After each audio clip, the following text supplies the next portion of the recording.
So పోటీలో ఇప్పుడు ముగ్గురు ఎంపీ అభ్యర్థులు నిలబడ్డారు. ఒకళ్ళు జనసేన నుంచి డాక్టర్ ఆకుల సత్యనారాయణ గారు, ఎమ్మెల్యేగా రాజమండ్రి సిటీకి పనిచేసిన వ్యక్తి.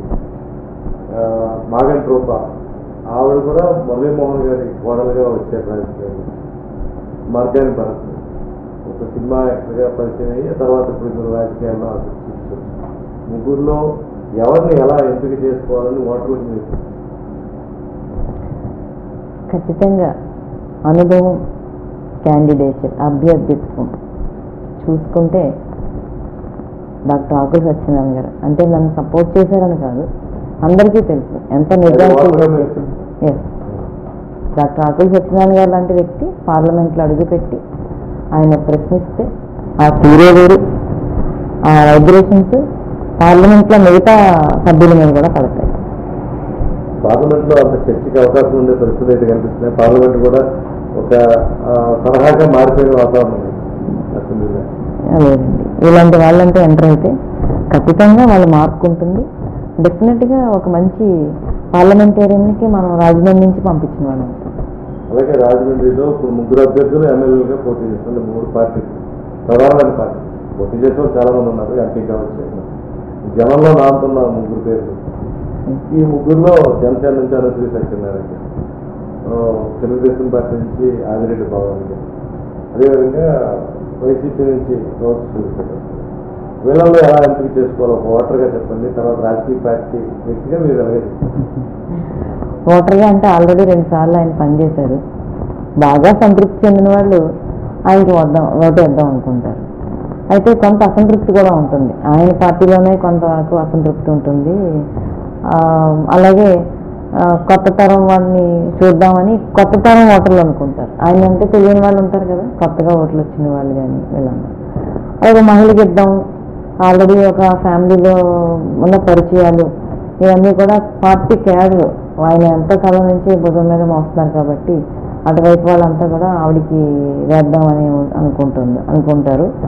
అలాగే Anushree Satyanarayana garu Janasena party fresh candidate, so ఏ రకమైన కాంట్రవర్సీ లేదు. పైగా పవన్ కళ్యాణ్ గారి మార్క్. సో ఇది ఒక సైలెంట్ ఓటింగ్, నిలుగప్పు నిప్పులాగా ఉందన్నమాట. అలా కూడా ఆలోచన చేస్తారు. ఫస్ట్ క్యాండిడేట్ కదా, ఒకసారి అవకాశం ఇద్దాం. పవన్ కళ్యాణ్ గారి పార్టీ కూడా బాగా బలంగా ఆయన అభ్యర్థిత్వానికి పనిచేస్తుంది.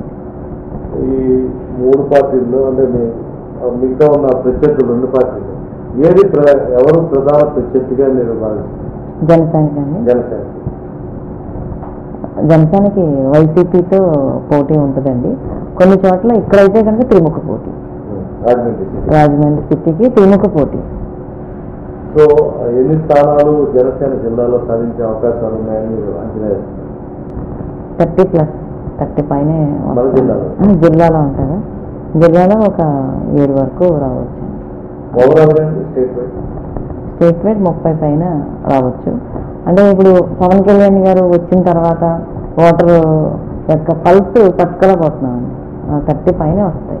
అంటే కర్ణాటకలో కుమారస్వామి లాగా 30 సీట్లతో ఈయన ముఖ్యమంత్రి అవ్వాలనే కోరికలో ఉన్నారు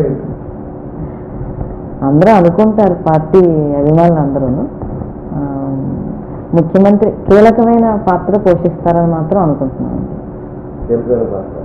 సో 2024 టార్గెట్గానే పవన్ కళ్యాణ్ ఇప్పుడు రాజకీయ ప్రయాణం సాగిస్తున్నట్టు కనిపిస్తుంది, అంటే సీరియస్గానే ఉన్నట్లు కనిపిస్తుంది. ఆయన టార్గెట్ 2024 అనిపిస్తుంది. ఎందుకంటే చాలా సీట్స్ ఆయన లాంగ్ స్టాండింగ్గా పార్టీని నమ్ముకున్న వాళ్ళకి అంత ఎక్స్పీరియన్స్ లేకపోయినా సరే ఇచ్చారు. దాన్ని బట్టి ఏంటంటే ఆయన సీరియస్గా అప్పుడు అంత ఆయన మార్కు ఎంతవరకు ఉంది అనేది ఒక టెస్టింగ్ హిజ్ ఓన్ ఇమేజ్ అని అనిపిస్తుంది. ఒక టాక్ కూడా అంటే మైండ్ గేమ్ కావచ్చు, ఇంకా ఏదైనా కావచ్చు, మంగళగిరిలో లోకేష్ మీద సిపిఐ స్థానం కమ్యూనిస్టులు వదులుకోవడం సీటు, లేకపోతే ఇతర అంశాలు కొన్ని చోట్ల క్యాండిడేట్స్ బలమైన అభ్యర్థులు దింపుతారని కొన్ని చోట్ల కొత్త వారికి అవకాశం కల్పించారు. చూస్తే వైసీపీ చేస్తున్న ప్రచారం నిజమనిపించే భావన ప్రజల్లో ఉంది కదా, మీరేమంటారు? మంగళగిరి విషయానికి వస్తే అది ఎప్పుడో ఒకప్పుడు అసలు కమ్యూనిస్టులే స్ట్రాంగ్ అండి. అసలు అటువైపు కృష్ణా జిల్లా అంతా కూడా మీరు ఎవరిని గడిపినా కమ్యూనిస్టులే, కమ్యూనిస్ట్ భావజాలమే.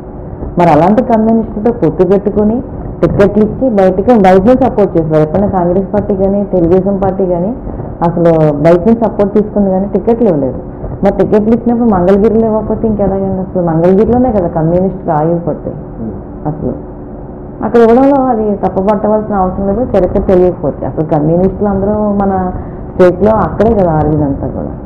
2014లో కొత్తపల్లి సుందరయ్య గారు అనుకుంటున్నాను. మరి ఆయన స్థానం అది నా చిన్నప్పుడు హిట్. ఇప్పుడు జనాలకు తెలియదు. దాన్ని తెలిసే విధంగా కూడా చెప్పవలసిన బాధ్యత మా పార్టీకి ఉంది. మరి ఆయన ఆరిన చోట వాళ్ళకి ఇవ్వకపోతే అయినా ఇప్పుడు జనసేన అభ్యర్థులు కూడా సపోర్ట్ చేస్తున్నారు కదా దానికి.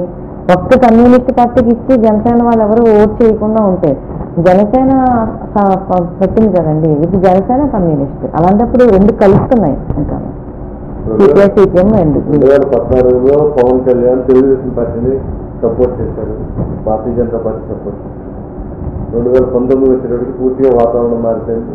ఒక పక్క భారతీయ జనతా పార్టీ ఇండివిజువల్గా పోటీ చేస్తుంది, జనసేన ఇండివిజువల్గా పోటీ చేస్తుంది. ఈ నేపథ్యంలో తెలుగుదేశం బలహీనపడిందంటారా, లేకపోతే సొంతంగా పుంజుకుని గతంలో చంద్రబాబు నాయుడు గారు కూడా ఈ పొత్తులు లేకపోతే ఇంకొన్ని సీట్లు గెలిచేవాడిని, వీళ్ళిద్దరూ ఉండబట్టే ఇంకా తగ్గిపోయే సీట్లు అనేది ప్రచారం చేశారు. ఏది వాస్తవం? పొత్తు వల్ల టీడీపీ లబ్ధి పొందింది 2014లో, అది వాస్తవం. ఎందుకంటే అది కూడా కావాలి కాబట్టి ఒక ఎక్స్పీరియన్స్డ్ పర్సన్ ఆ రోజు అవశేష ఆంధ్రప్రదేశ్ని రూపుదిద్దడం కోసం కావాలి కాబట్టి అందరూ కూడా సపోర్ట్ చేయడం జరిగింది. మనకి బీజేపీతో పొత్తు అవసరం మన రాష్ట్రం గట్టెక్కాలంటే. సో అలా దిగిందండి. అయితే ఆ తర్వాత ముందే స్మెల్ చేసి ఎలాగో బీజేపీతో ఇంకా మనం కట్టిఫై అయిపోయింది కదా అని చెప్పేసి నెక్స్ట్ అలాగే పవన్ కళ్యాణ్ గారు కూడా సొంతంగా ఆయన నిర్మాణం చేసుకుంటున్నారు కదా అని చెప్పేసి ఇంకా టీడీపీ తన ఒంటరిగా పోరాటానికి సిద్ధపడంలో భాగంగానే చాలా వరకు దాదాపు 4 ఏళ్ల పాటు తెలుగుదేశం పార్టీతో ఆయన ప్రయాణం సాగించి లాస్ట్ 1 yearలో యూటర్న్ తీసుకుని తెలుగుదేశం పార్టీ మీద ఆరోపణలు స్టార్ట్ చేశారు. ఇంచుమించుగా 6 నెలల ముందు కానీ ఇలా సంవత్సరం ముందు పవన్ కళ్యాణ్.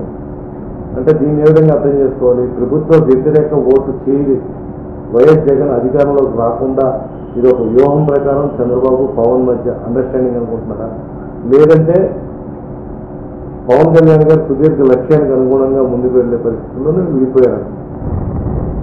పవన్ కళ్యాణ్ గారు చెప్పారు కదా 25 years మినిమంతో మినిమం నేను ఉంటాను రాజకీయాల్లోనూ అని చెప్పి అన్నారు.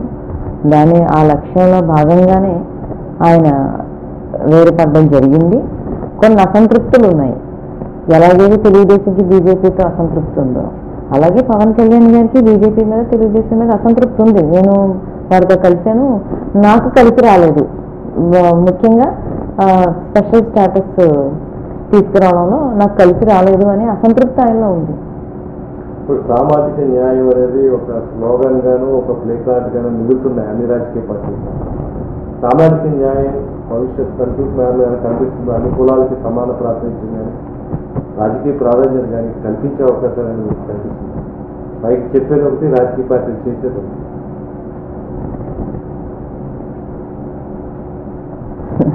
మీకేమనిపిస్తుంది? అది పెద్దగా ఇంప్లిమెంట్ అవ్వదని అనిపిస్తుంది. ఏంటంటే ముందు క్యాండిడేట్స్ ముందుకు రావాలి, అలాగే గెలుపు గుర్రాలు కావాలి. సపోజ్ నేను ఉన్నానండి, నేను లేట్గా వెళ్ళాను, ఇప్పుడు నాకు టికెట్ ఇవ్వలేదు కమ్యూనిటీ బేసిస్ మీద అంటే అది ఎంతవరకు కరెక్ట్? నేను వెళ్ళలేదు, లేట్గా వెళ్ళాను. సో అలాగే కొంత మరి సామాజిక న్యాయంతో టికెట్లు ఇచ్చిన చోట గెలిపించుకోవాలి. వాళ్ళు ఎవరైతే టికెట్ కావాలంటున్నారో వాళ్ళు గెలిపించుకునే ప్రయత్నం చేయాలి.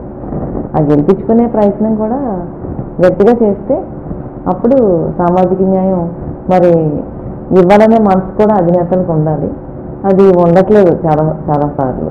రెండు ప్రధాన రాజకీయ పక్షాల్లో మెజార్టీ సీట్లు 170 ఉంటే వాళ్ళ సొంత సామాజిక వర్గానికి సగం సీట్లు ఇచ్చే పరిస్థితి ప్రతి పార్టీలో ఉంది. ఎందుకు ఎవరు ప్రశ్నించట్లేదు? అంతా చదువుకున్న వాళ్ళు వస్తున్నారు, వెనుకబడిన తరగతి నుంచి కూడా బాగా చదువుకుని ఎడ్యుకేటెడ్ వస్తున్నారు. ఇంకా ఎస్సీ సామాజిక వర్గం కావచ్చు, ఎస్టీ సామాజిక వర్గంలో కూడా ఉన్నతమైన చదువు చదివిన వాళ్ళు. ఎందుకు ప్రజల్లో ఆ విధంగా స్ట్రగుల్ మా జనాభాకి అనుగుణంగా సీట్లు మనం సాధించలేకపోతున్నాం అనే భావన ఐక్యతకు వైపు ఎందుకు నడిపించలేకపోతున్నాం? ఉదయిస్తున్న సూర్యునితో ప్రభవిస్తున్న వార్తా ప్రపంచం ఈస్ట్ న్యూస్.